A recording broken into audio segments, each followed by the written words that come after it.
Hello everybody, welcome back to my sunroom here in East Tennessee on this beautiful August day. Today I'm actually going to be repotting my Phalenopsis star. I heard back from so many of you that my previous video where I was preparing this one for repotting was helpful, so I thought I'd go ahead and show you the rest of the process. This shouldn't take too long. I decided what I'm going to do as far as how I'm going to situate her in this pot and how I'm going to layer the bark and the moss in the pot. And so we're ready to go. There were a few things that I was wanting to share with you as well about the plant that I found when I started cleaning her up. And my channel is sponsored by the Orchid supply store, and I'm going to be using the supplies that they sent me to repot star in today. I have used the Rexius medium western fir bark and also some super coarse perlite. And of course the Best Grow spag moss, which is just the most wonderful New Zealand sphagnum moss that I have ever used. So here's what I've got.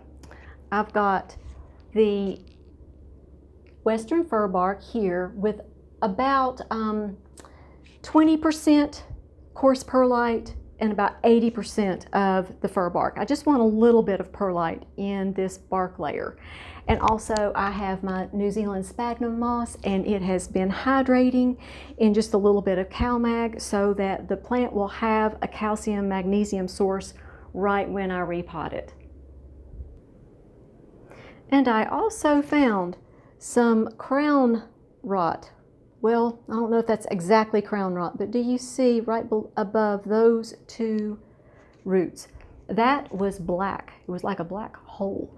So I put my Neosporin and cinnamon paste. I just stuffed it in there. It's already kind of looking a little bit better. Why would this happen, you ask? It's because the orchid was laying on the medium almost flat. And so this is what happens when they just lay flat down in that medium. So I'm glad I caught this when I did. That's a really good reason why you need to keep an eye on your plants, like pick them up, turn them around, look in between the leaves, and check them very thoroughly. This big spot is not quite as big as what the black spot was that I'm showing you right now, but I wanted to make sure that that area was disinfected really well before I placed her down in her new home.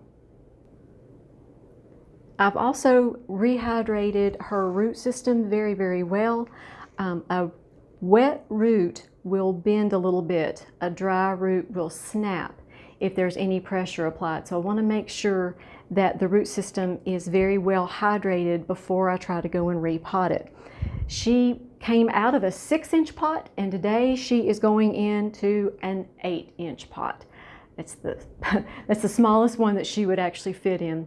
And by the way, this is a miniature Phalenopsis that I've had in my collection for 7 years now. Bought it in a 2-inch pot. So look how she's grown, quite a bit. And here's her new home. This is an 8-inch orchid pot. These are wonderful. These are from the Orchid supply store as well. They've got plenty of drainage in the bottom, and they're deep. I like that because my roots grow deep. I like that. Okay, so here we go. I'm going to start with the bark layer. When I unpotted her, I had forgotten what order I put the bark and the moss. I knew there was bark and moss in that pot, but the way that I had her before was the bottom layer was bark, the middle was moss, the top was bark. I would have not done it that way today, but for some reason last year, I guess I was just, like I said, I was running low on some supplies. And so I can't believe that it worked, but it worked beautifully. This root system looks wonderful. And I didn't even have to water her, but just once a week. So I don't want to break what doesn't need to be fixed. So I'm going to do it the very same way. It should be the same in theory as the last time that she was in a 6-inch pot. Okay, so here is her beautiful root system. I can't believe that she's going in an 8-inch pot. This is amazing. And here's where you really have to take your time and kind of twist her in gently. Wow, okay. Do y'all see? Doesn't that stem look a lot better today? Yes, that's awesome. I worked on that this morning. That took me a while. And so I'm just glad to have that done. It's one of those things you just have to get some coffee going and some good thoughts going and take your time and get all that black stuff off. Now she's got a nice, normal, healthy colored stem. And you know, one of these days I need to get a little shovel or something to do this. But I did wet this fir bark. For some reason, it's easier with fir bark to wet it. Now with orchiata bark, you don't. And I hope that you all can see what I'm doing. But I've got her situated about as much in the middle as I possibly can. I will hold her up like this now. Now I'm going to put in the moss layer. Nice, airy, and I take my time with this.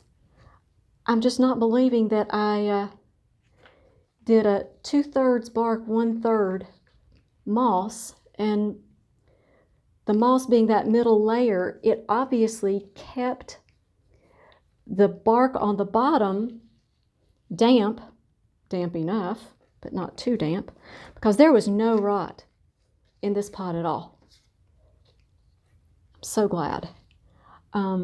Because I didn't know how this was going to go, to be honest with you, last year. I can remember thinking, okay, this is going to be either really, really good or really not. So, okay. But obviously, it gave the bark, it kept the bark on the bottom hydrated, and then the bark on the top, it gave some moisture too. Okay, so what do you all think? Do you see what I've done so far? Okay. A little bit more on this side. And as you see, I don't press down on the bark. I don't press down on the bark at all. And then I'm going to fill in the top part of it again with the rest of the bark. Who knew? I can't believe I've never heard of anybody doing it quite this way, but it worked. Somebody's got to try it, right? And I wonder if I've got enough bark in here. I probably need to go and wet some more. But oh good, she's standing. Oh yeah, she's standing up in that pot really well. Okay, I'll be right back. I'm gonna go and hydrate some more bark. And I have just been working on this top bark layer. This is really, really beautiful bark. The other thing I was going to remind you is the tapping gently. Just make sure that this moss layer stays nice and airy. So you're not wanting to push any of this down. As you all saw, I didn't push any of this moss down at all, because the idea is to keep that moss layer like a sponge. When the moss is light and airy, it is like a sponge, and it hydrates very quickly, and it hydrates what's around it very quickly. When you compress moss, you take away its ability to even be able to hydrate. So you're going to have this dead area that does nothing for you. So you want to keep this light and airy and just gently put your bark on top of this. But you're going to tap it down just to make sure that you don't have any huge air pockets. Just regular air pockets like this. This is good, but you don't want anything that's pushed down and compacted. And I'll tell you something else about this bark as I work with it. It smells wonderful. You all know that I have a cedar ceiling here in my sunroom, and this bark smells like the forest. I mean, it's a beautiful smell.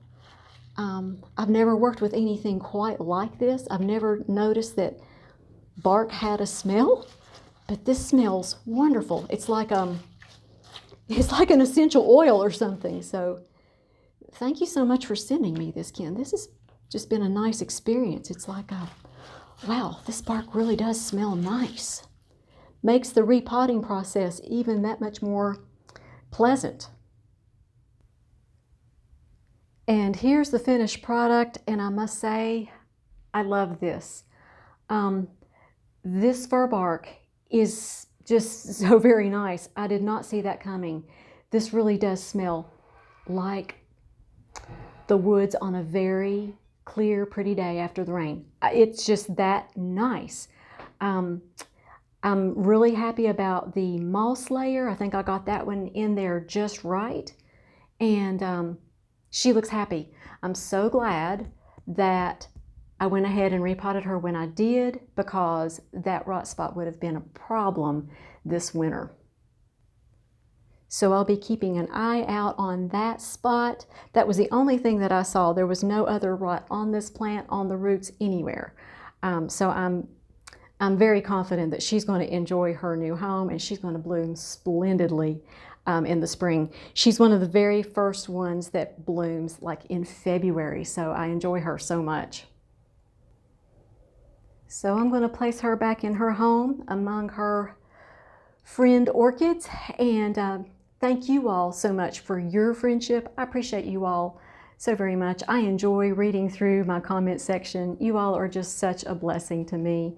And again, Ken, thank you for this fir bark. It was beautiful bark. And before I end this video, I'd love to say the blessing over you, your families, and your plants. The Lord bless you and keep you. The Lord make his face shine upon you and be gracious to you. There's little Buddy. Say hello to everybody, Buddy. He always shows up at the blessing. I'm serious. I say it over him so much. The Lord lift up his countenance upon you and give you his peace. You all make it a great day. We'll talk to you next time.